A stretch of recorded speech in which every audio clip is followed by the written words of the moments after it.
Okay, folks. Wow. What a crazy first round of debates that was. Absolutely insane. We're back, folks. This is Apples and Oranges. You know who we are. We're your hosts. We didn't introduce ourselves last time, but we didn't think we needed to. No. But now, I'm going to say I'm Matthew. And I'm Jack. You. But folks, now we're in it. Now we're deep in it. Aren't you excited to hear who wins the debate? Of course you are. That's why you're back for episode 2, round 2, baby. Yeah, will there be a new champion? Find out and see, folks. We've got some spicy debates coming up for you right now. But before we do, just wanted to say sincerely, thank you so much for watching, listening. Yes. This year was a year of major growth for us. Yeah. We entered the visual space.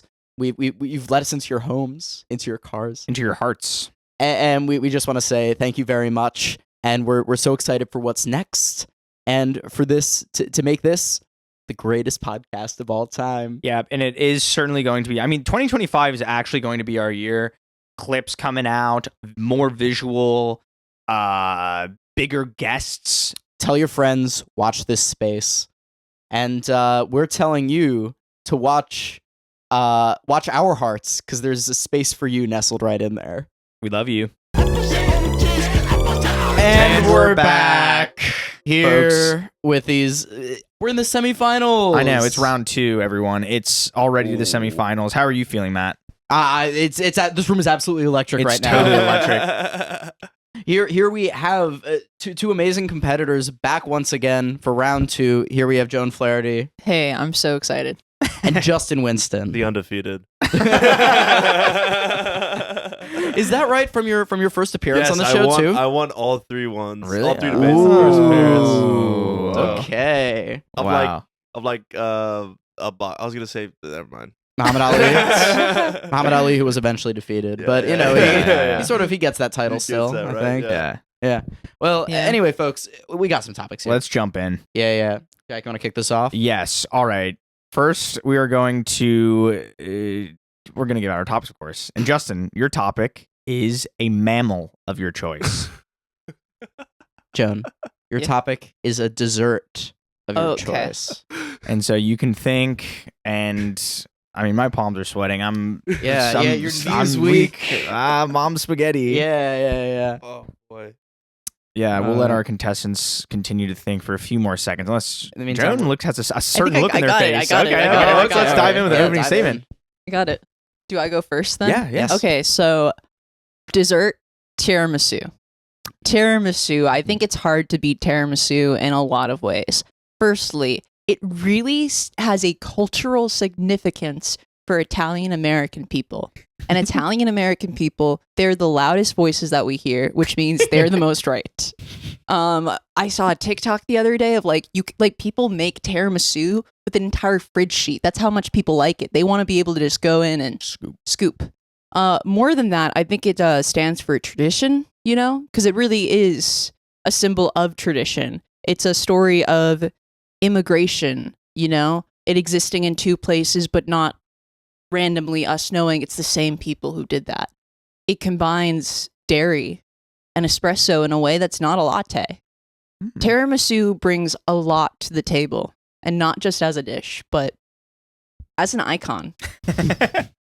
That's great. No, that's great.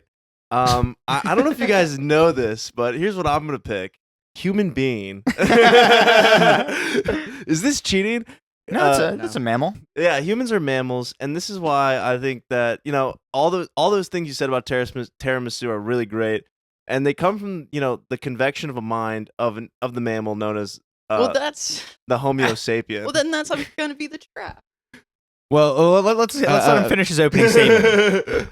I can switch up. No. Stick to your choice. Yeah, because we have. What have human beings accomplished? Pretty much everything that we know about, because we are one alike with the human being. I feel like such a dick for doing this, but I'm afraid that when posed the proposition to pick a mammal, that I have to do at home with us, with the creators of our consciousness, our way we perceive who we are, and I think that's deep. We're multifaceted. The fact that this podcast exists is because of us, the mammal. Okay. Anyway, The floor's open. You know, especially in this day and political age and climate, you know, I think it's kind of better to be tiramisu than a human. I see your point, and I see the big obvious point that, like, yeah, there's a redundancy to me arguing tiramisu when you're arguing humans. But also, humans kind of suck when you think about it. When you think about it, humans kind of suck. And you can only offer the perspective of a human in the 21st century. Guess what? Tiramisu, it's not from the 21st century. It's from another one, longer ago. It's older. Like I said, it has tradition. And honestly, people of this century and day and age suck.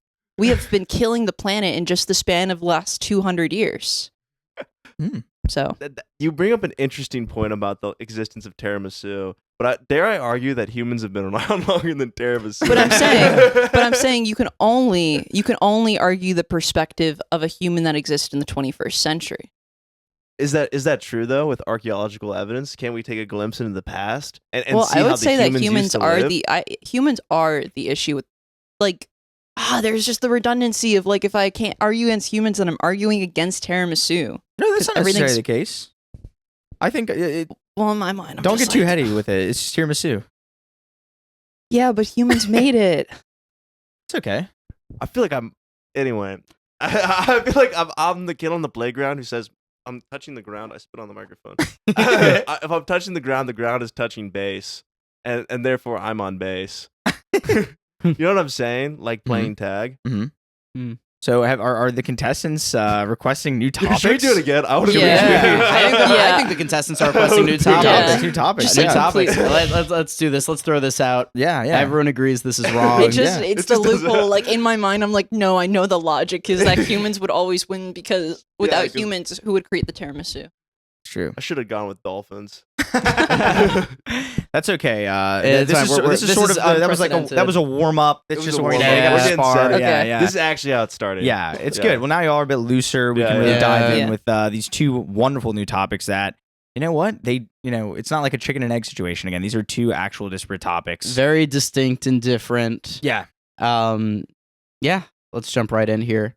Joan, you're going to be arguing in favor of a weather phenomena. Okay. And Justin, you are in favor of a computer. You can't do this to me again. What do you mean? That's it's totally reasonable. Okay, let's do it. Yeah. Do anyone have a topic in mind, or do you want us to vamp? I'm down vamping a bit Yeah. longer. Do a vamp. Do a vamp. Yeah, because what a historic episode this is. Yeah. Seriously. Yeah, Really, 'cause- at the request of both contestants, we flushed the topics. yeah, that's never happened. But you know what? I completely understand it though, and I give these two competitors like I give them grace. Yeah. Yeah. I give them all the grace in the world. Now, if this were round one, I would just view them as scum. Yeah, absolutely. But But they've proven Yeah, you're the cream of the crop. cream of the crop. I think I got one. All right. Please. So, weather phenomenon, precipitation. I said that word wrong a little bit, but we know what I'm talking about. You know, the water cycle, snow in its form, hail, rain. I know that it is a phenomenon. Everything that comes down from the earth is a phenomenon. And I think that's the most important one because, well, fuck, would we be here without water? And how would water continuously be supplied to us if not for rain? You know?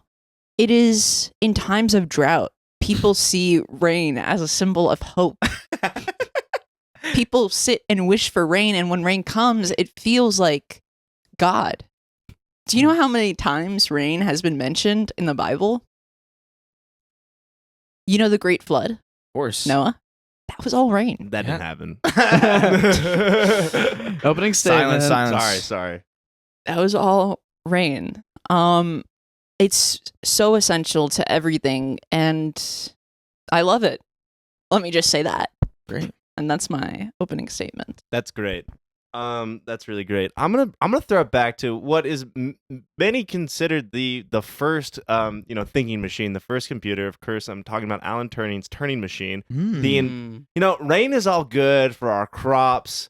For the precipitation. That's all well and good. But would rain have defeated the Nazis?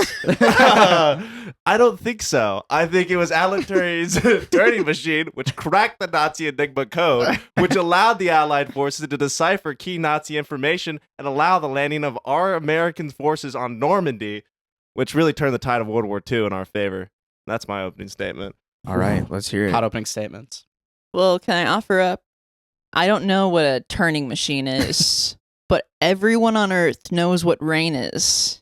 Even the uncontacted tribes. That's something we all have in common. There's rain, and when there's rain, we have to do something to prepare for it.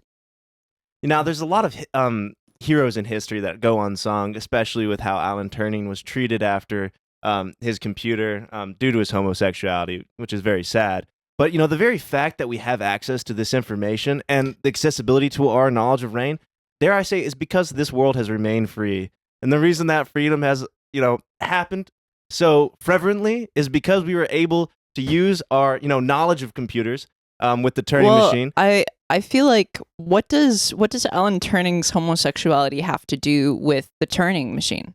It's it's the fact some would see that as an argument against the all good arguers. Wait, was it Turing machine gay? Is it gay? Because that how many points against you? If it the Turing machine is gay. That I think that's points up. And if anything, every good arguer introduces counter arguments within their argument. To show that it's a nuanced and well discussed subject. We all took AP Lang. Come on, we all learned to put in a. Well, let me tip my hat to the other side here. Come on. So but what rain, are you saying about rain? You can't restrict rain. Rain has never needed, things have happened in history, but guess what? Rain has stayed the same because it is more powerful than us. But is that one-minded lane of thinking that rain has to remain the same? Or could it be possible the fact that computers were invented, the fact that Alan Turing created the Turing machine, which led the catalyst, the down the hill that with the modern computers we have today, which now are going away from analog to digital to, dare I say, now we're in a quantum sphere of computers. And now that rain is coming down, rain can only be constrained by the emergence of mankind and machine. Some would argue that that computers are killing us, and that computers are killing society, and will be the start of the end. So really, if you think about it, some people are really mad that Turing machine was created in the first place, because then we wouldn't all be walking around not able to even look up because we need to be on our iPhones the entire time we're on the subway or on the city streets, or when you get hit by a car, and it's just like, that's bad. But what's natural to us? What human beings innately have always known the sensation of? Not blue light, but of rain. Now, here's what you get. Okay, rain. People do rain dances. Okay, hold on. People do rain dances. People dance. I love dancing. Yeah, okay, you're looking down at your phone, but you look up. What's happening? You're getting rain in your eyes. So there we go. I'm saying that it's somehow shielding your eyes from that. And people die from rain. People die from rain way more than people die from computers. People don't die from computers. Rain is integral in every major storm, flooding. People die from the floods. You mentioned the flood as if it was some holy event. No.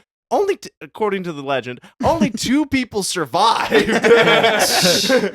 Everybody else died. 2 of each animal as well. Incorrect. Is that incorrect? Noah had a fam bam. Yeah, he had Noah and his family. I forgot. They brought just enough so it wouldn't be bad when they need to repopulate. Yeah. And then they had a bunch of incest. What have computers done? Computers have only opened the man's mind. I think people haven't been killed by computers, but I think people have been killed by the effects and the things in which they've seen on their computers. Now that's interesting. But the fact that you even know anything about rain is the fact that you can look up rain in your pocket right now. No, it's and because where that traces back to Alan because, Turing and the Turing machine, think, the first computer. Rain is an accessible topic. You can talk about rain with anyone. And maybe we forget because we live here in New York, but some people can't afford a computer. What if you went up to a kid who lives in the middle of a third world country, and he spoke English for some reason, and you wanted to talk about computers, and he has no idea what you're talking about. But you know what he does know about? Rain. Because we all know rain. Okay. No one has to teach you how to use rain. Okay. Rain teaches you. it's not about, just because someone can't afford a computer doesn't mean that the computers around them in the world haven't helped humanity as a whole, and maybe even helping them. We have computers running distribution systems, getting food. Well, now you're just arguing for computers and not a type of computer. Alan Turning's turning computers started the computers, and dare I say it, the birth of the convection of the computers. Therefore, all computers are descendants from Alan Turing. Therefore, it is all computers of which I argue for. Therefore, the fact Alan Turning's gay and Rain has no sexuality. and I take that as an insult to the community. What community? The gay community. Are you gay? Am I? Yeah, I'm gay. Are you gay? I'm not 100% gay, but Well, I'm same way, so I can say it. Like the F word. Yeah, I think computers are in a lot of heat. I don't know if you guys would agree with this, but there was once a world in which the biggest distraction in a classroom was the rain outside the window. Looking outside the window, those fucking jelly wall things are on the window, and you're just watching it drip, drip, drip. I'd say that's a ridiculous thing. I would say say computers are killing the classroom. Computers are honestly, I think they're stopping kids from learning. Like, did you know the illiteracy rate amongst kids, like Gen Alpha, cannot read? They have really bad reading comprehension. And why is that? Because they were taught on a computer on Zoom for a few years, and now everyone's just in their classrooms because every class is sponsored by Google on their Chromebooks. But you can't blame COVID on the computers. I'm not blaming COVID on the computers. The fact that kids could even have school at all was due to computers. Yes, now the environment wasn't, exactly structured for that, but at least, people were getting education. And the fact that education could even happen was because of the accessibility of computers. Well, the reason that education could happen in the first place was because the world kept raining and we never went into drought. If you really want to think about it, all of this could have been so different if, say, North America had a really bad drought and was all desert, and thus no people crossed over the land bridge in the first place to get to America. In which case, if the turning table is an American invention, British invention. Same thing. I think we're ready for some closing statements. Okay. Let's hear from Justin first and Joan. This is what I have to say. Alan Turning's turning machine not only cracked the Nazi enigma, which led to the Allied victory in World War II, which was quite crucial. Then the development of computers after that has only been for the betterment and advancement of our society and propelled us in an exponential growth, more so than, rain and, the start of everything that rain did for us had ever done. And, there may be dry places. Rain comes and it goes, and it does happen in droughts. But even the great Sahara Desert has many a traveler traveling for its wealth.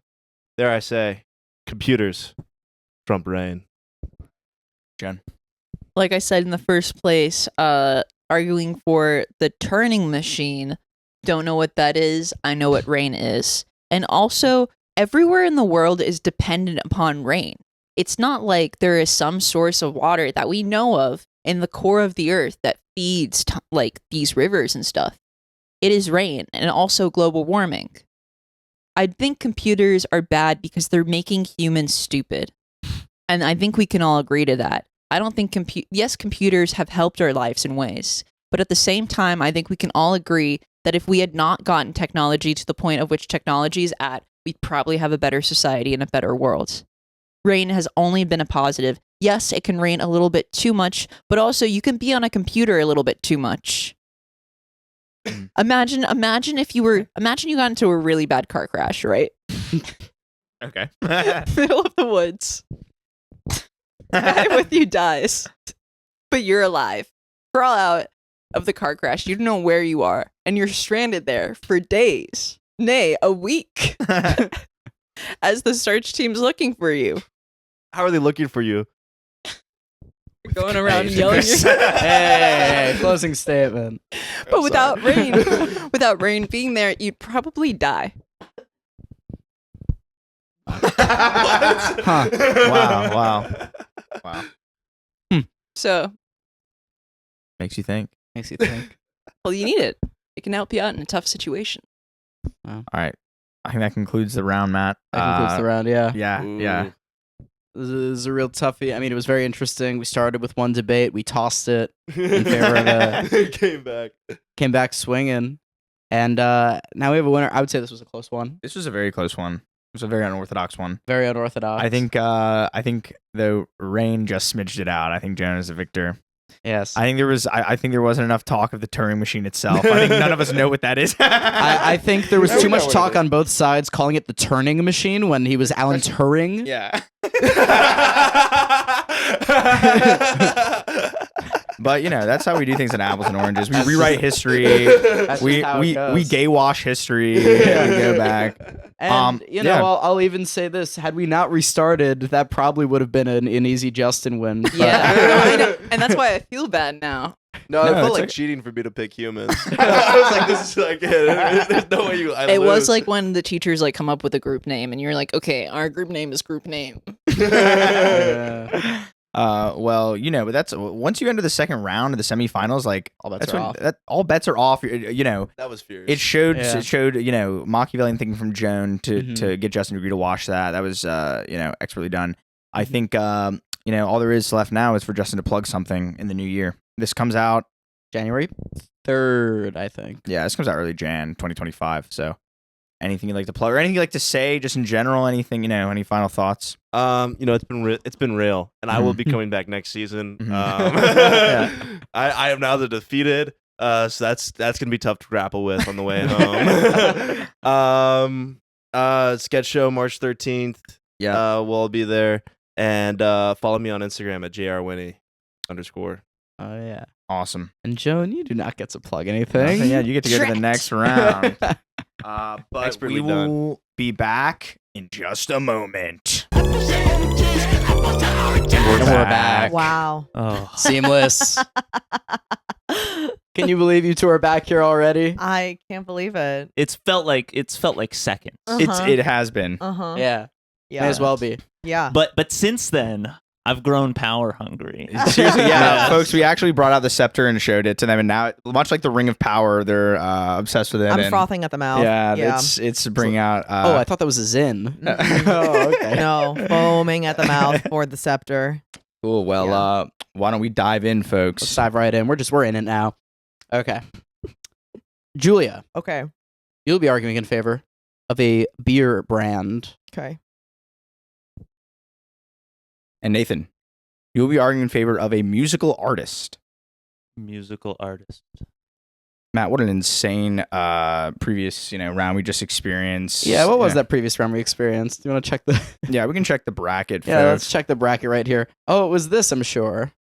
Which It one? was these two. It Oh, was it was Justin and Joan. Yeah, that Justin was and a Joan. I'm sure that was the real last thing narrow-brainer. that you all just heard, listeners. Yeah, and quite an watchers. intense one. And now here we are with Nathan and Julia, and I can already tell it's going to be a fierce one. This is going to be a frother. Contestants, you have your choices? Yeah. Yes. Okay, cool. Matt, who would you like to hear from first? Let's hear from Julia first. Okay. So I will be arguing in favor of Natty Light, Natural Light. I mean, first of all, it's not the champagne of beers, and it never has claimed to be as such. But it knows its place in the world. At the university campuses, in the hands of a broke guy. Natty Light. All she's ever wanted to do is to please the people. And not once, I think, has she ever touted herself to be anything other than that. And I think that's a really beautiful thing for a beer brand to have. All right, Nathan.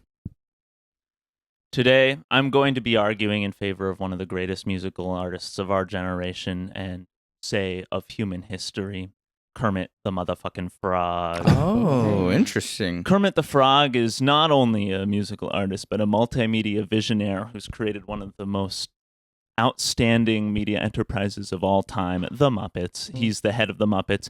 He is also a talented musician who has a song about rainbows.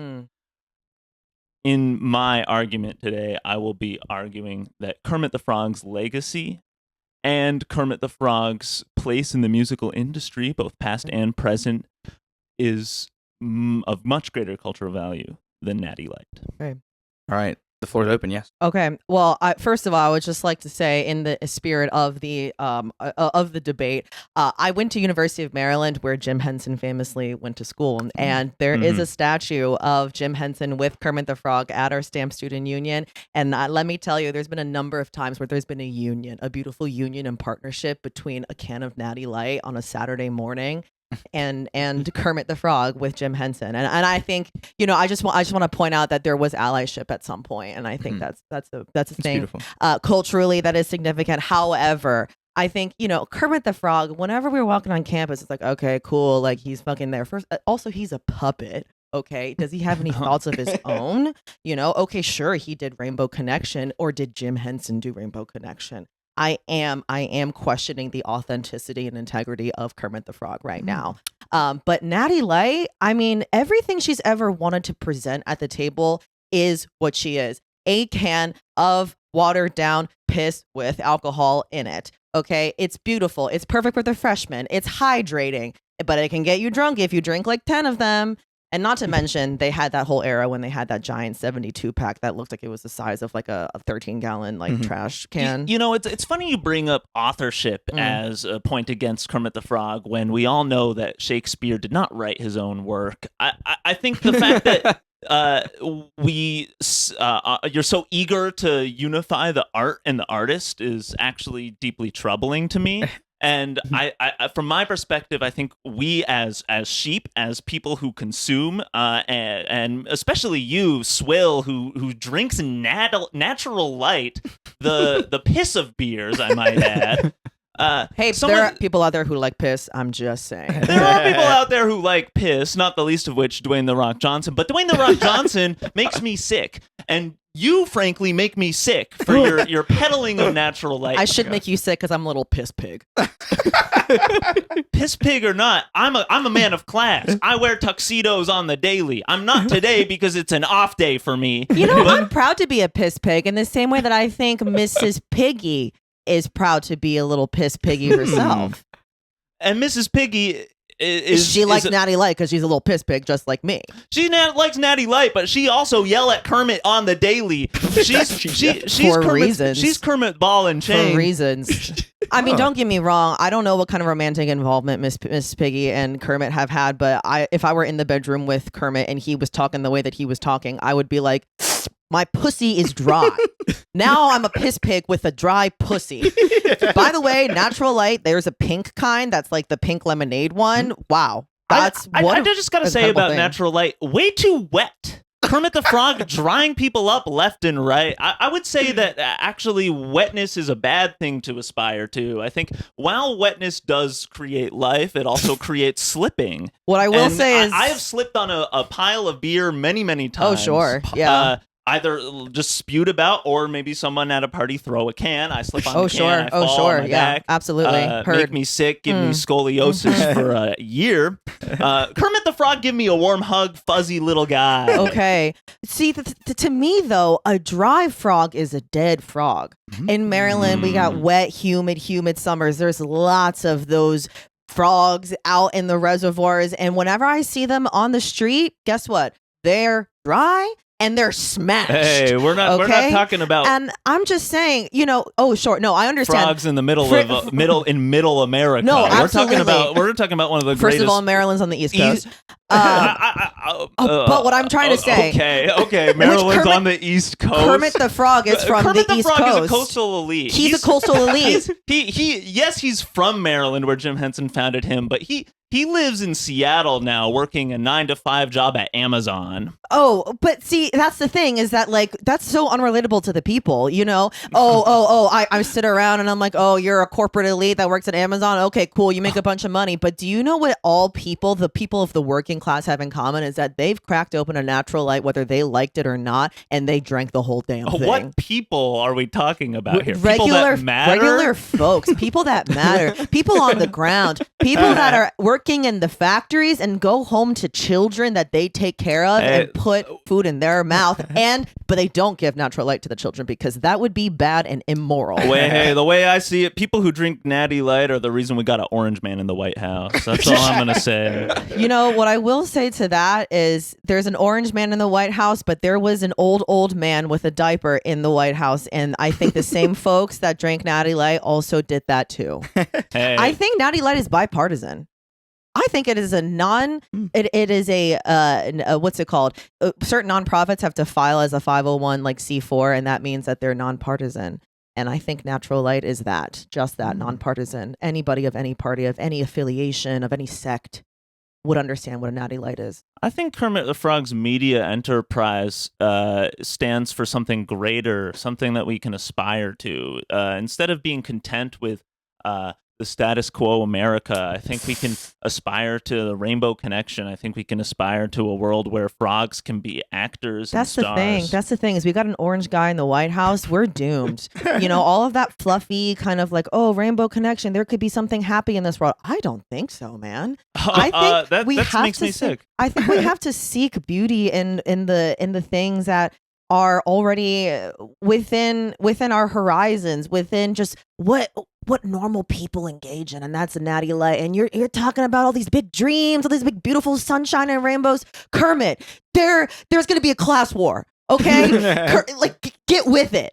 Get with what's happening in these present times. It's scary, Kermit. I need you to make a song that's maybe like thunder, lightning, scary, doom.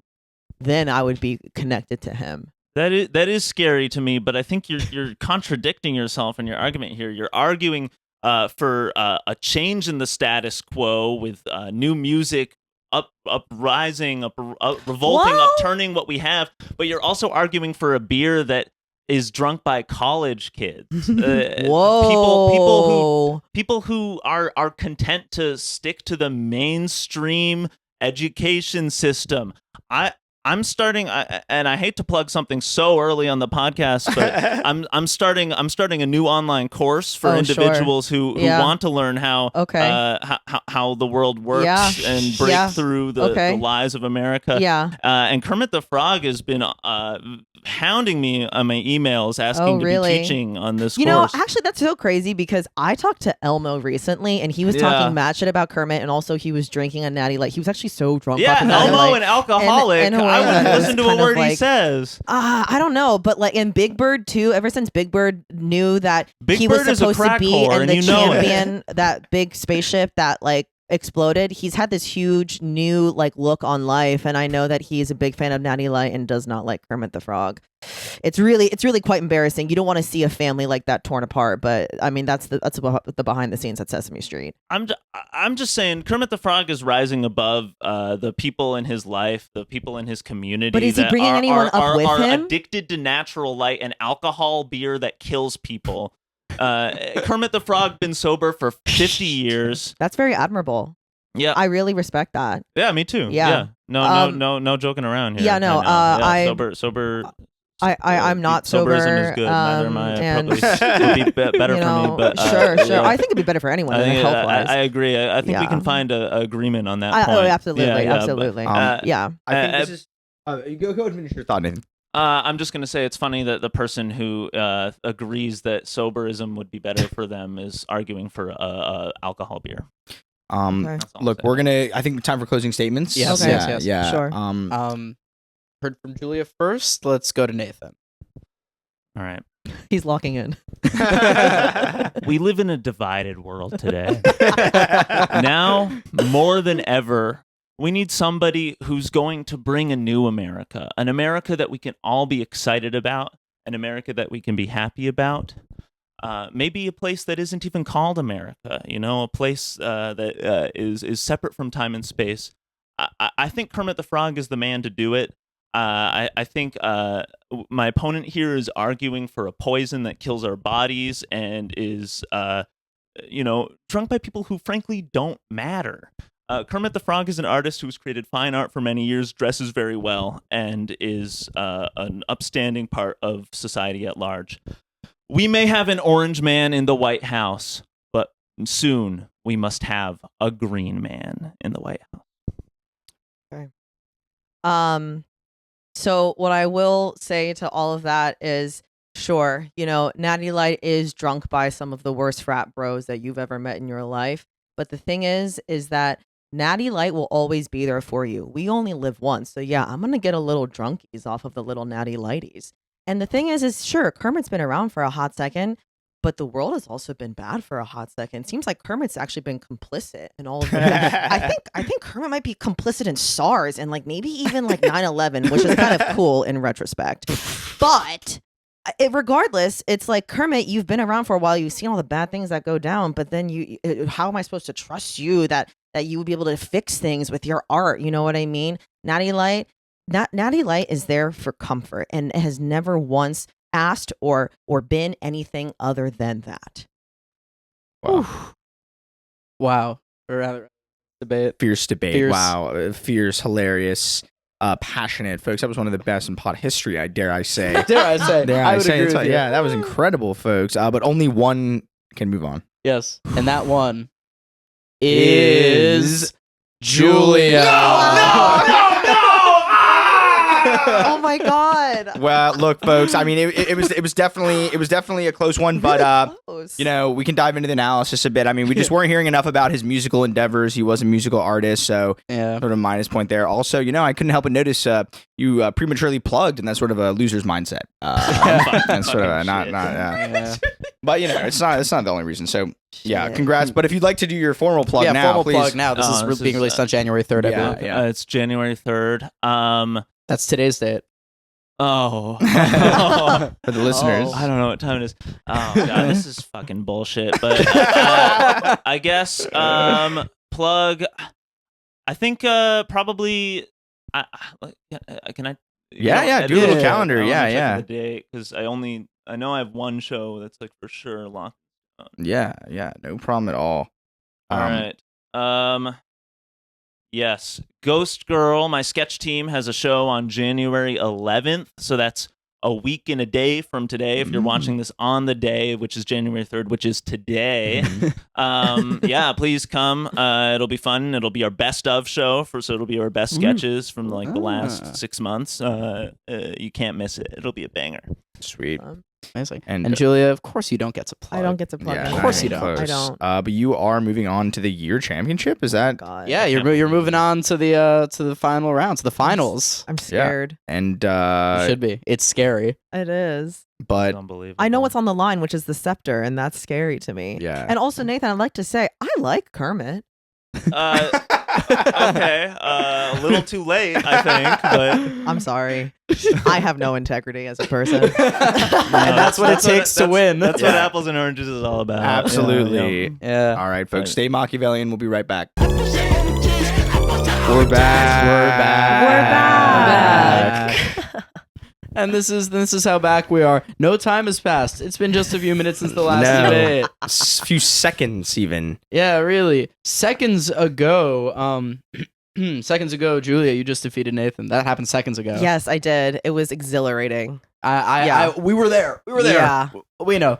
I mean, Joan doesn't, but you can imagine Yeah. because of how exhilarating your defeat of Justin was. It was. Yeah. And here we are in the year championship of apples and oranges. Wow. Holy cow. I didn't think we'd make it this far, but we did. Yeah. Here we are. I was not expecting to make it this far at all, honestly. Were you expecting to make it this far? James, like, I knew I was going to win. I have no plans ever. I just let life happen. That's so true. That's beautiful. Yeah. Well, I think it's time, in the spirit of letting life happen, I think we should get out the topic generator and see the two topics for the yearly championship. All right. Two splendid ones. Two really splendid ones. Jack, do you want to distribute the first topic? Yes. Joan, a fictional character of your choice. Julia, a vegetable, your choice. And we can just vamp. Wow, man, we made it so far. I mean, we're not done yet, folks. To be clear, there is another debate after this, so don't. But we're this is to see, who's the best of the year. Who's the finest debater we had on this year. Yeah. And then after this, stay tuned, folks, because then we'll see who reigns supreme. Yes. Do either of y'all have a topic in mind? I think so. Okay. Yeah. Julia, you may begin. Please bring it. Okay, so my choice is spinach. I mean, it is such a versatile vegetable that can be used in so many ways. But on top of that, spinach is an underdog. Spinach caught so much slander, I feel like, in our youth in the cartoons, right? It was always that thing that Timmy Turner was like, I don't want to eat that crap, right? But there were always people on spinach's side. Popeye, first and foremost, me second. And I think you can put it in a smoothie and you can't even taste it. You can blend it up and put it into some pesto for some pasta situation. And dark leafy greens, good for the colon, which, by the way, colon cancer is on the rise in young people. Guys, keep your eyes out. Keep your eyes open and out of your head. I'll keep my colon open. Yeah, keep your colon open. And my head closed. Yes. Nice. All right, Joan. It was a tough decision, but I think fictional character, I'm gonna have to argue in the favor of Avatar Aang from Avatar: The Last Airbender. Wow. I think Avatar Aang is an iconic character, and his story is one that has not only inspired multiple spin-offs of books, but another TV series. I mean, he, as a 12-year-old boy, do we remember what it's like to be a 12-year-old boy? He had to master and learn within the span of, I believe, 9 months, how to master all 4 elements. You know? He was kind of like the fictional Buddha of this series, and I feel like I know that I was inspired by watching Aang's journey, and I think the world was just made a better place from it. Wow. Absolutely. All right, the floor is open. Well, I want to preface all of this by saying that I truly love Avatar: The Last Airbender so much. I love Aang. I love that series is wonderful. Honestly, the best thing that white people did that's kind of about a collective of Asian cultures, truly. And they knocked it out of the park. But what I will say is, you know, Aang for being 12. He's 112.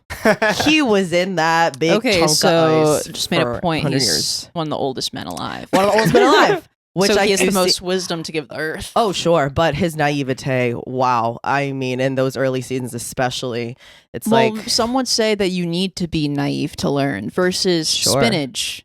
Spinach has no thoughts. It has no opinions. The only way that it will ever grow is quite literally. And I think all of us as humans, especially in today's day and age, we're looking for real role models. We're looking Sure. for growth that reflects the messiness we feel inside. Oh, sure. What I will say is, you know, I think it is kind of important for there to be figures, items, things, nouns that don't grow. They just exist as they are and we consume them as they are. You know what I mean? Sometimes I don't need to learn something. Sometimes I can just like it if I like it. And I think spinach is there for you in those moments when you need it. And I mean that in multiple senses, not only in food and consumption and nutrition, but also, which by the way, you can use spinach as fuel to grow as a person, make your mind and brain better as a friend and a human.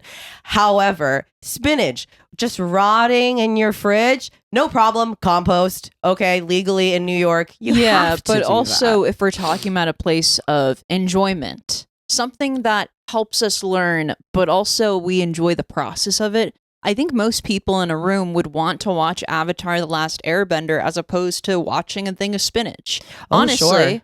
I think most young people see more benefits that come from the Avatar: The Last Airbender show Sure. than just spinach. I mean, spinach... Have you ever seen spinach in a smoothie? Yeah. Because that changes the color of it in a way that is sometimes really astounding. You don't know how much spinach. Some would say that it frozen. makes it gross. If Some would it's- say that a smoothie's perfectly fine until you add the frozen spinach in, and then God it's green and forbid a gross. girl gets some more fiber in her diet. You know, I wonder if Aang has ever had to live the plight of a woman who kind of can't poop sometimes, and I wonder if he I'm really sure even that understands Aang had. how spinach can impact his digestive system. I'm I don't sure think he appreciates it. Aang has bigger things to worry about than his digestive system. If I he's can also just a remember boy. everyone, it's somewhat of a privilege to be conscious of your health and to know this much about it in this way. Yeah, If you but think he about it should have for known so that. long, people. He was unleashing chakras. He should have known what else to unleash But in his also colon. in Avatar: The Last Airbender, they don't have the same kind of modern science. No one's talking about calories. No one's talking about, oh, you need to get your iron in this way or this way. Also, I don't know. he's Sokka one of the was most. talking about eating food a lot. That was kind of his thing. But that was he ever talking hungry about all the time. spinach? You know?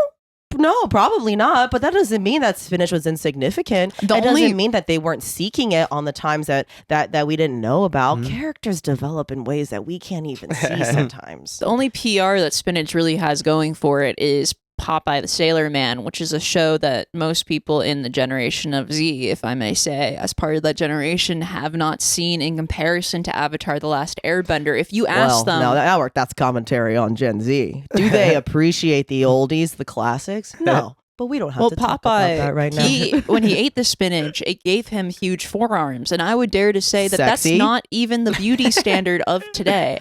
How many Instagram reels do you see being made by toxic men about how to target your forearms? I can't watch TikToks with little boys on them because that's feels really illegal. Bold of you to assume I'm watching little boys. I'm not assuming. I'm just saying if we're talking about a parallel of toxic men all beefy on TikTok, then we're also talking little boys on TikTok. That's the parallel that we're talking about of the two kind of demographics. If we're gonna bring up a little boy, let's bring up Avatar Aang, because Avatar Aang, again, boys coming in. I think what makes Avatar Aang almost greater than spinach is the fact that he can have an opinion on spinach. And he is able to experience spinach in a way spinach could never experience him. And I understand that, and I think sometimes it's okay to live for something that's greater than yourself. So even if spinach can't even realize how great spinach is, there is something there is something really beautiful about knowing that your purpose is so not for you. It's for other people. It's for the greater humanity. And sure, we could talk about how Aang has served greater humanity. However, stop Fire Lord Ozai. But Aang he made a very woke decision at the very end. I loved the ending, and I won't spoil it for the listeners. However, but somebody say he was a bit too providing too much mercy. Well, that's the whole thing about Aang, is even though he was given these big obstacles to overcome and someone else in his position might do worse. It's okay to be a little evil. If you eat too much spinach, you kind of shit too much. That's okay to be a little evil. You would have to eat so much spinach to eat too much spinach, though, because if you think about it, have you ever cooked spinach? Spinach is a liar. It's two-faced. You feel like you have more spinach until you put it over a little bit of heat and you see it all melt down. And what I will say is, and for that reason too, you can very easily overeat it, and that's okay. If you need to clear something out, you know exactly who you can go to for that very saturated source of fiber. And the thing is that Aang, I don't think could really be able to tell us about anything about eating healthy and well, because he has bigger things to focus on. Oh, sure, but I mean, if someone knows a lot about eating healthy and well, and someone else knows how to bend the elements, one of them is a lot cooler than the other. He was really bad at the other elements for a really long time. He was 12. He had 9 months. Yeah, he was 112 with 9 months. That's nothing off of the 112.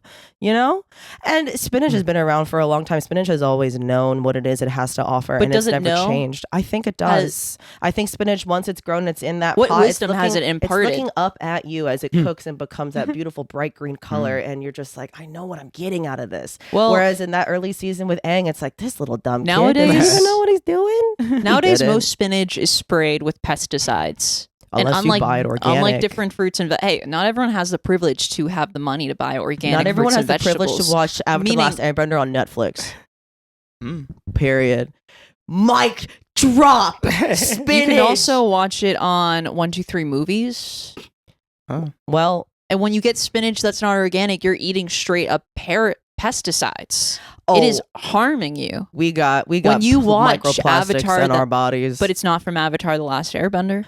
Well, Avatar: The Last Airbender, there is no issues ecologically in that show. You know. Okay. Even spinach, I think, is treated better in the context of Avatar: The Last Airbender as opposed to the real life. It may also bring up the question of spinach's importance in 2024 when you can buy anything as a supplement pill. Oh, whoa. If we're getting into supplement pills, that shit is a crock of shit.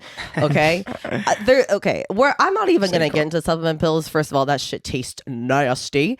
And also, you know, Aang would definitely be against supplement supplements, because he is one that would understand, the great how great the natural source of the earth is. And I think that he would put spinach above himself, the way that natural things in this world, like the air and fire and water, earth, and spinach, could even be a sub element that maybe in a worse spin-off of Avatar, hey, maybe he's bending vegetables and maybe he's bending kale and spinach. If I may say, I've never seen someone wearing a spinach shirt before in my life. I would even dare to say that spinach is not as fashionable as kale. It's relative that I think has made an impact in the mainstream that spinach has just not been able to tap into. There's something about eggs. It's old. You can't reinvent. You can reinvent spinach, I'll give you, through recipes, but you can't reinvent the core spinach. The Avatar trilogy. Avatar. It's not a trilogy. Aang has kind of, I really like this kid, but I don't know. I think back on, was it season 3 or 4 when he grew hair? And I don't think we watched him really shave his head at all in the early seasons. It makes me feel like he's a liar. It makes me feel like he's lying to me about being bald. But then he grew all that hair. Maybe he ate spinach, and that provided more nutrition that he needed for hair to grow off his bald little head. Something to think about. I don't know. I think spinach really does something that we can't even comprehend to its maximum capacity. Whereas Aang kind of gave his all, and we saw him fail a lot, but he got back up. Don't get me wrong. He failed. If we got rid of spinach right now, the whole in the reality of which it exists, it would be fine. Oh no! Most of it's commercial farming, anyways. Now we all know that. God. But if we were to take away Avatar: The Last Airbender, firstly from Aang's reality, his world would be over. Yeah, Spinach's world would be over too if he took spinach the away world. from spinach. It is the most important thing about him. That's why they say it in the intro of the show.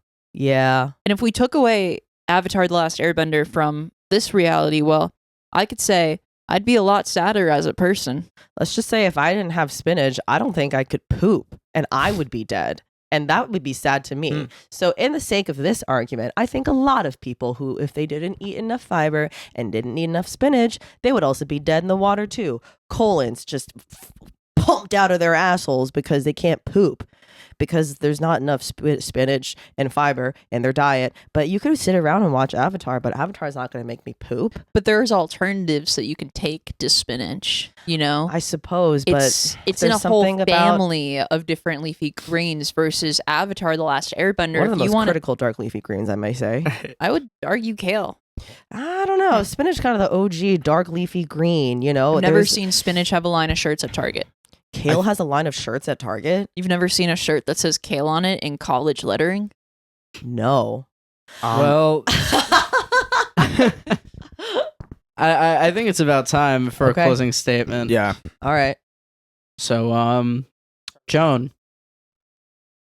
You know what they said? Only the Avatar, master of all 4 elements, could stop him. But when the world needed him most, he vanished. Now a new Avatar, an airbender named Aang. Aang. I mean, I would say that my opponent mentioned Aang a lot too, because the impact of Aang is more than just a show. It's more than the multiple conventions that happen every year dedicated to something like Avatar: The Last Airbender. I would say spinach, I can't argue against that it's good for you. Yeah, it is. But also, in a world of only spinach, everyone has orthorexia. Everyone is sad. Man cannot live on spinach alone, but man can spend quite a long time watching all of the Avatar series. And I think that one of the qualities about Aang that I appreciate the most is the fact that he's real. He shows that he's 112, but 12 in his heart and his soul, and he makes mistakes. Honestly, I think it was really vulnerable of him to grow out his hair in that season. He inspired me, hey, maybe I want to grow my hair too. And I think about him every night before I go to sleep, and honestly, I'll eat spinach once a week. Yeah. You're right. I do love Aang, and I don't deny that at all. I am true, and I have integrity in what I speak on. And in the intro, as you said, Aang did disappear when we needed him the most, and ultimately that is a form of abandonment, even if it was out of his control, which I think it was, and sure, not his intentions, but we do things with good intentions all the time, and they turn out bad. And I think Aang can't realize what it is to exist as spinach, to serve a greater purpose, and I think spinach understands what it is, what it brings into this world, doesn't ask anything more or less of us or you or itself. And I think sure, maybe you only have spinach once a week and you may think about Aang every single night, but I am always thinking about every day, what is it that I can eat to make sure I can poop today? Spinach. Wow. Whew. That's why they're the two. That's why they're the two best of the year. That's right. That's why they're the two best of the year. That's why they're two. Yep. Incredible. Wow. Well, it's time. Can only be one. There can only be one. Can we shake hands? That was Yes, very totally that was great good. sportsmanship. that was a great pick. I really do love Avatar. Yeah, Aang is iconic. Spinach, one of the best leafy greens, if not the best. But as Matt said, there can only be one. There can only be one, and that one is Joan. I'm honestly surprised. Congrats, Joan. Congratulations. How does it feel? Congratulations. Thank you. I think that was a really strong spinach. I think you had a great argument for Aang. It took. I didn't want to slander him. That's our baby boy. You know. Yeah. Just a little guy. He's So just a true. little guy. I was honestly gonna go Kermit at first, and then I realized I don't think I know enough about Kermit the Frog. We did Kermit last time. Yes. Ah. Yeah. Mm. Well, I didn't do Kermit. Kermit lost last time. Kermit So lost. that Oh, was- so you would have been. Yeah. So I would have been cooking. Yeah. Wow. Well, this is the I think we're just gonna do a little after analysis because it was such a strong showing from both of you. But I think Joan, you offered just so much variety. You offered so much variety in your debate topics. I think that's what really sealed the deal for you. What wouldn't you say? I would agree. Yeah. Remarkable. Yeah. But extremely strong showing from both of you. And you were the runner-up of this year's tournament. So that's nothing to sneeze at, Julia. that's nothing to sneeze at. Thank you, Matt. And that's nothing to not poop about either. Yeah. Yes. And I hope you you do poop about this. I will. I will. Oh, I feel good about this. I feel good really about good this about too. that. And as your, runner-up, Prize. yeah, your prize. Anything you'd like to plug in the new year? Yes. In the new year, we got 2 shows. It's going to be the best of shows for my 2 UCB teams. This will be potentially the last time you get to see either of these 2 teams ever again, because we actually don't know what the new season's teams are going to look like. So either way, I'm not going to think about that. You can come see our last mod night for Gorgeous Stank at 7 p.m. on January 13th. And then our last Betty show for Big Noon, 7 p.m. on the 15th. That's 2 days later. And because it's our best ofs, we're putting up our old sketches we've already done or characters we've already done that are going to get like 3 new drafts. So they're going to be bigger and even better. Amazing. Amazing. We just saw one of these Betty shows ourselves. Yeah. It was remarkable. So seriously, check it out, folks. Yes. Check it out. Yeah. Go to these shows. And Joan, buckle up. There's one final round. And we are all we'll see all of you on the airwaves in the Digiverse over Zoom, folks. Goodbye. And we're back. We are back, folks. Here we are over Zoom, just like the good old days. Oh, don't you miss it? Oh, I miss it so. And yeah, what better way to end this year's debate than, return to our roots, where this podcast was birthed, the Zoom room. And this episode is sort of its afterbirth. Here we have 2 of the fiercest competitors this show has ever seen, including the 2024 Tournament of Debate Prowess champion, Joan Flaherty. Yeah, that's me. And the 2023 Tournament of Debate Prowess champion and the reigning champion on Apples and Oranges, James Donlon. Yeah, that's me. Well, I I mean, is anything else, Jack? I think without further ado, I No, think we're we ready gotta, to jump right in. I think the everyone listeners here, are ready. Yeah. everyone's desperate for it. Let's do it. Okay, James, you're going to be arguing in favor of a one-hit wonder song. And Joan, you're going to be arguing in favor of an ice cream flavor. And I can't believe we've already made it to the last debate I know of this season. we've only been recording this on and off for weeks and weeks. I can't believe it's finally upon us. I know we record so much. We're now in the Digiverse. Yeah, when you record often enough, the recording it will kind of find you, and you'll become a record.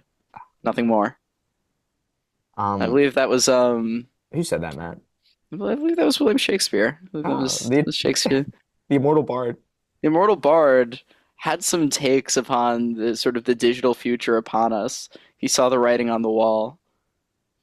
Yeah. Are either of you ready to jump in? James, are you on your computer? I'm on my computer. I'm Googling what is a one-hit wonder. Yeah, you feel free to use the web for this one. I mean, it's Zoom rules. Zoom rules back in. Sorry I came prepared, Joan. Sorry I have supplemental materials to destroy you with. Oh shit. Well, why don't we let what if we let the reigning champ decide what order the opening statements should be? If you provided Joan, do you have a flavor? Okay, cool. I think Joan should start. I think Joan is this is home turf for Joan this year. So let's let Joan kind of establish the tone and the temperature on the room of 2024's finals here. Amazing. Okay. Ice cream, it's something that has an importance to all of us. I remember being a kid and the ice cream man come to the pool, but the gag is he never has any real ice cream. Ice cream that I think is ice cream. And honestly, when I think of ice cream, my mind immediately jumps the classic Ben & Jerry's flavor half-baked. Yes, half-baked. In other contexts is not the best, but half-baked is not a half-baked idea. Half-baked is unity. I've never met someone who is not happy if I bring a pint of half-baked Ben & Jerry's. It's got the cookie dough. It's got the brownie. It's got the little mix of the brownie into the vanilla that you can pretend is just chocolate ice cream. She is like a single mom who is doing everything. Sweet. James. Well, who couldn't be a fan of the works of Ben and Jerry? But for me, myself, I'm actually much more of a fan of one of the hit songs of one of this nation's prolific soft rock sort of Christian bands, Sixpence None the Richer, with their hit song, Kiss Me. Kiss me out of the bearded barley beside the green, green grass. What kind of mixes are we getting in this song? What kind of mixes of ideas, what kind of mixes of different sorts of ideas and thoughts and love and kissing and all the mixed metaphors that are within this song? I mean, this song certainly isn't half-baked, quite like Joan's opening statement, which I would remark was relatively half-baked. I think Sixpence None the Richer is one of America's classic, tale as old as time bands that rose to mild prominence with one singular hit that plays at grocery stores and waiting rooms and doctors' offices across the country. It reminds me of the softer things of life, the beauty, the lightness, the joy of young love. And I think young love brings us all together, and it brings us all together on this podcast. And I hope to convert you all to fundamental Christianity by the end of this debate. The floor is open. Yeah. Thank you for providing a lyric after the song title, or else I genuinely would not have known what song you were talking about. Kiss Me, you are so correct. It is one of my favorite songs to listen to in a CVS. But with that said, is CVS music something that we should be valuing in our society? I mean, especially in these times where there's so many musicians who post on GarageBand, Spotify, Apple Music. Kiss Me really, to me, has gotten lost in the amount of music that we've gotten since then. Not to mention the amount of other songs named Kiss Me or Kissing You by Miranda Cosgrove. Similar titles of it exist.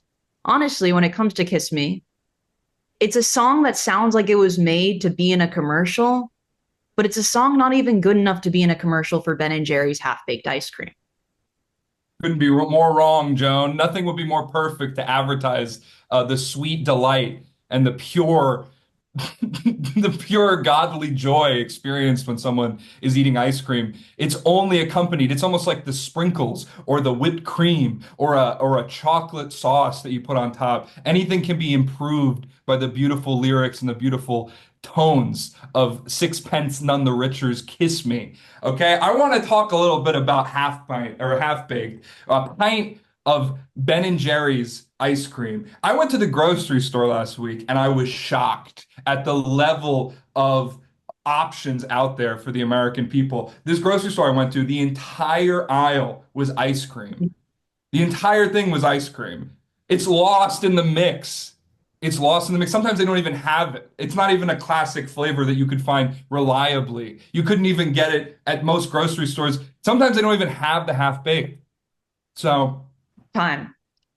Most grocery stores always have the half-baked. And if we're going to get into it, half-baked is one of the few flavors that you can get in the little mini, individually sized Ben & Jerry mini cups. They're kind of rare. If you don't know what I'm talking about, it's fine.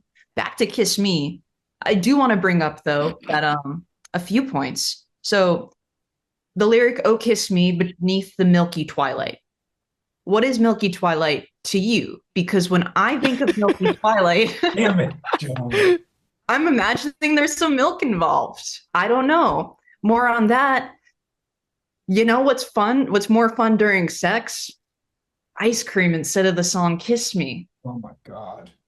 You know what, Joan? You're advertising a hostile product here, half-baked. What if I had half-baked chicken? What about a half-baked steak? What about a half-baked piece of pork loin? Okay, half-baked is a threat to the health and well-being bigger than that of the 2019-2020 COVID-19 pandemic. Well, we're selling it to our children and shoveling it into the mouths of sweet treat enjoyers across the country, Joan. Okay, you are advertising something that has the potential to kill a kindly old lady. Oh, and you know what song she's gonna scruffle on her iPad and go, "Oh, I have to," as she's going out, "Kiss Me" by Sixpence None the Richer. No, she's not, because she probably wasn't aware of that song even when it was popular. Also, grandmas can't do that much searching on an iPad.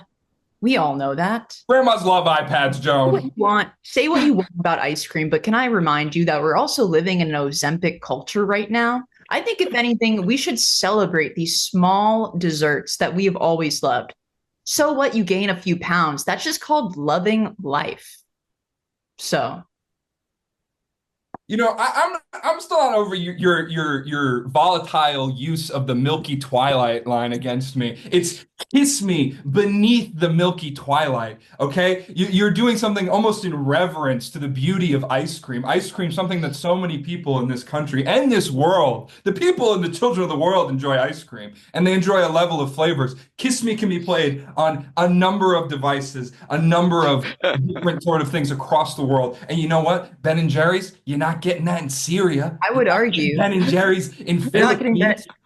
that. I feel like you can maybe get Ben & Jerry's or something similar in the Philippines. And Something honestly, similar, but not Ben & Jerry's. You could well, get vanilla. You could get chocolate. Well, I have a loyalty to a brand, Ben & Jerry's. I will have to remind the judges and also you that my topic was ice cream flavor. And while I'm bringing my own personal connection to the half-baked flavor, I think we can all acknowledge that chocolate chip cookie dough ice cream with a little bit of brownie in it is not a revolutionary idea. It has been done before. It will be done again.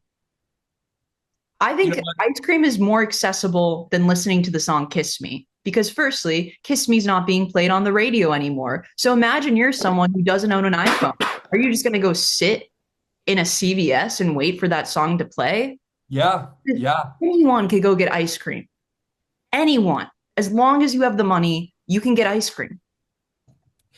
You teed up your own demise in that one, Joan. You teed it up, and I'm about to scarf it down like a scrumptious miniature pint of half-baked ice cream. Because music is for the people. Music is free. You could go on YouTube and look up Sixpence None the Richer. You know what I can't consume on YouTube? Ice cream from an elitist brand like Ben and Jerry's, marking up their prices above the line. You know, I heard once that you can't even get Ben and Jerry's on food stamps. So are you advocating for the poor people of this country, for the people who are disenfranchised? They say felons can't even get Ben and Jerry's ice cream. That's what they say. No.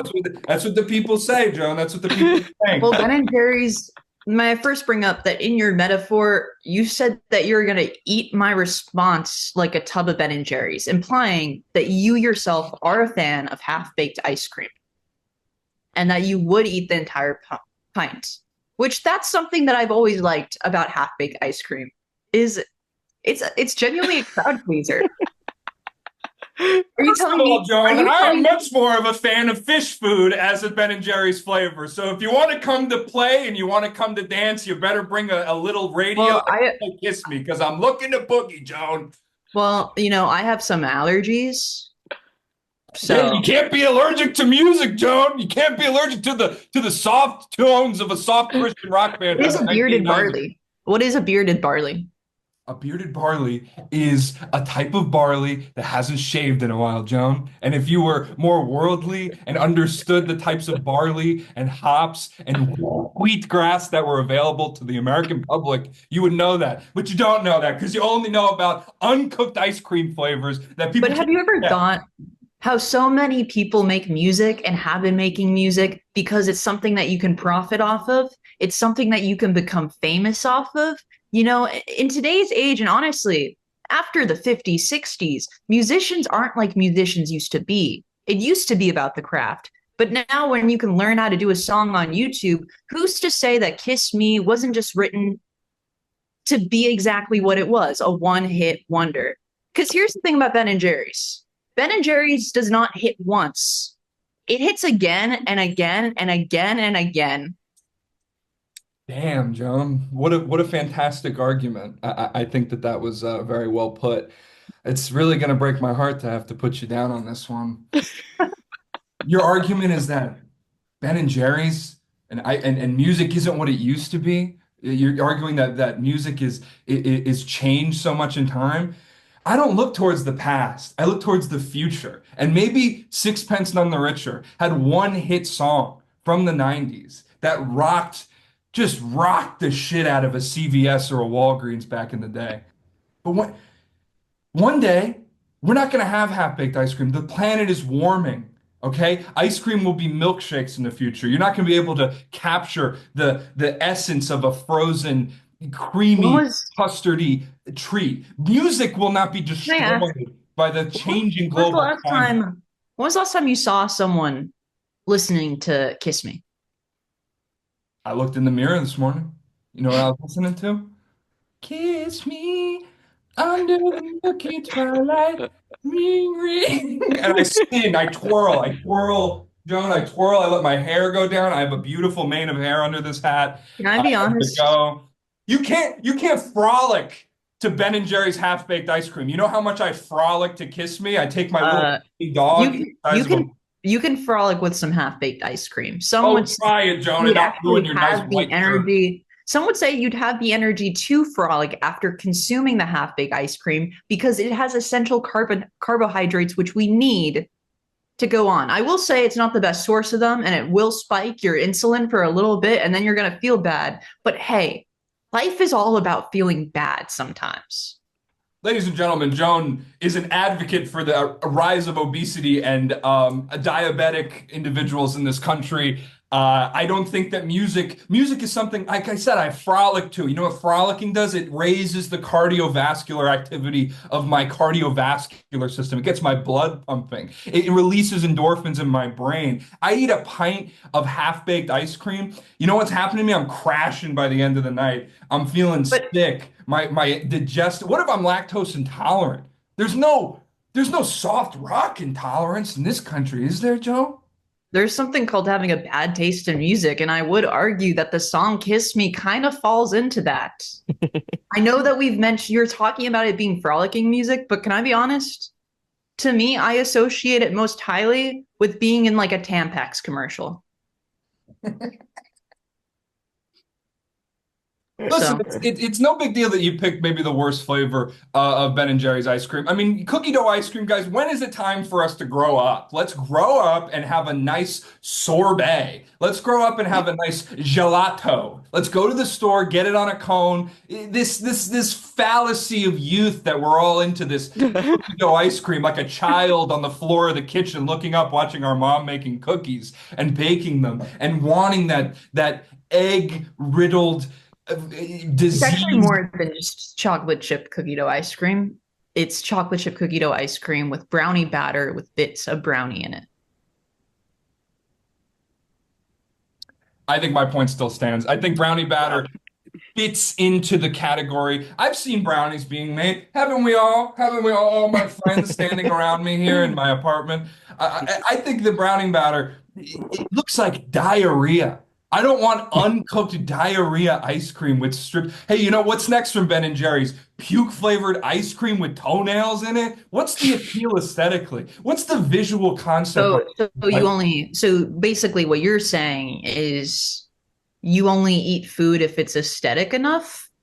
I'm sorry, but I think you're talking from a place of privilege that other people just can't speak from. Do you know how many great things look like absolute shit? A lot. Name 3 of them. Any kind of bowl type thing that you make yourself. Ladies and gentlemen. Well, this is not, that wasn't about half big ice cream. You're asking me about I would have to reach into a lot there to get that out. Understood. But I think in that last section, Joan, you put words in my mouth, and the only thing that I put in my mouth is fish food ice cream. So if you want to come to tango and an ice cream versus a one-hit wonder battle, and you show up with half-baked ice cream, that's like showing up to a gunfight with a spoon in your hand, and your spoon's made of plastic, and it's gonna fall under the volley of bullet fire firing from my side of the field here. With, you know what my soldiers are listening to get them hyped up? You know what we're pumping iron and cleaning our muskets with? Listening in our ears? The sultry tones of Kiss Me by No, you're not. No, you're not, because that would be the worst type of song on earth. And we both know it. And also, we know that most men would probably not listen to that song by themselves because they would consider it gay. But do you know what everyone in America, no, well, let me just say America, because I don't want to get corrected. But do you know what so many people in America have in common? Being gay? Yes. And the experience of eating a pint of Ben and Jerry's half-baked ice cream by yourself alone, which you can do if you were straight, gay, bi, pan, polyamorous, anything. Hey, you know what everyone likes, no matter what side of the spectrum you fall on? Kissing. No, that is Everybody not likes true. a little bit of kissing. Yeah, but that's different from the song. The song's about kissing, Joan. Yeah, but it's about not. kissing. When I get it's not the same as kissing. When you kiss another person, you get aroused by them. When Kiss Me starts to play, I'm like, can someone turn that off? I think we're ready for closing statements, folks. Aye. And let's hear from James first, since Joan had the first opening statement. Joan, I invite you to lift your open hand. Strike up the band and make the fireflies dance. The silver moon sparkling with me. And come over to my side and just enjoy a soft rock hit from about 30 years ago. Because that's what life's about. It's about hanging out with your friends. It's about listening to music that reminds you that abstinence is the only key to preventing teen pregnancy. Kissing is enough. Kissing's enough. And you know what isn't enough? A pint of half-baked Ben and Jerry's ice cream. In all honesty, it's probably one of their worst flavors. It's an immature flavor, in my opinion, because children like cookie dough, because they crave what they cannot have. Just like people who listen to Kiss Me. They crave more, that deeper love, that deeper connection. And I crave more music from Sixpence None the Richer. And if they come to town and they perform in a 300-person venue, I'm in the front row with a pint of ice cream, but not half-baked ice cream, fish food ice cream. That's all I gotta say, Joe. I ain't got no more words for you. I'm mad. I'm blocked. Blocked. Okay. Well, I just want to put it out there that I feel like some of my opponent's attacks on me are not fair because you don't know this, but I have some severe nut allergies, meaning the ice cream that I've had the ability to eat in my life is very limited. Genuinely, I've probably like half baked is the only flavor for some reason I trusted eating from Ben and Jerry's because I had heard that the cookie dough is made in its own line in the factory, meaning it would be more safe for me because lots of peanuts in there. But that's not the point. I mean, for that sentimental reason, yes, I love half baked. But also, can I remind you guys that song came out in 1997. We have had ice cream for a long time more. It's only been the last 30 years that you could comfort yourself with the song Kiss Me.